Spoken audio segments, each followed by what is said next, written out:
新政府架構改組未通過，中央政府按3C12局嘅舊架構委任新一屆政府主要官員，7月1號同梁振英一齊就任。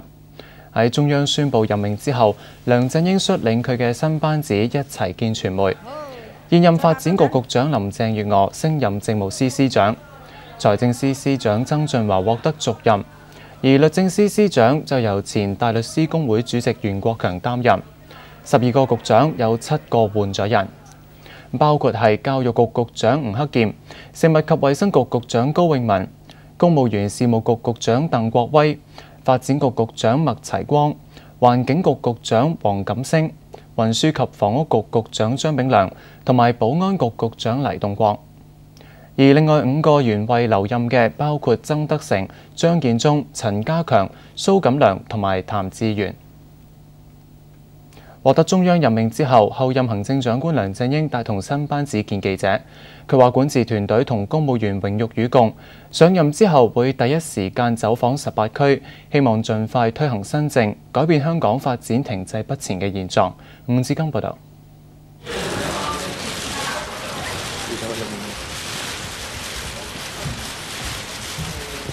梁振英帶同3C12局嘅新班子以及紀律部隊嘅主要官員一齊見記者，唯一女將係後任政務司司長林鄭月娥。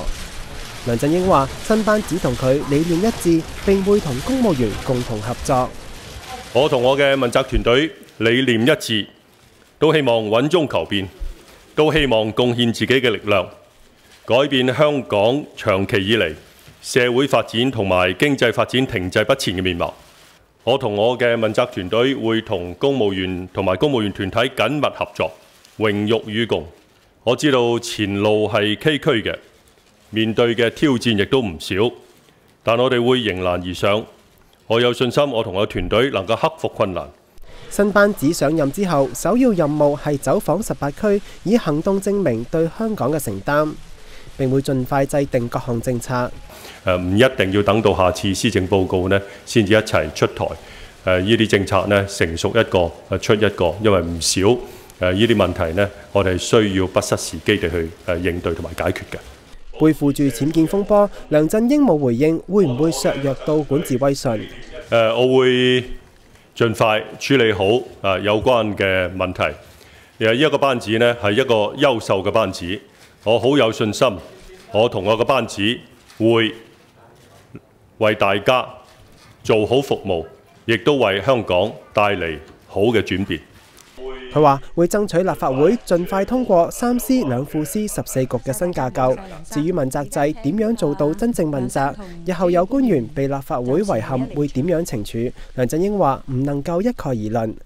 梁振英嘅新班子當中，15位問責官員有8位都係第一次晉身主要官員嘅行列。政府換屆令到問責制嘅主要官員都換咗一半嘅新面孔。亞寬頻電視記者吳志庚報道。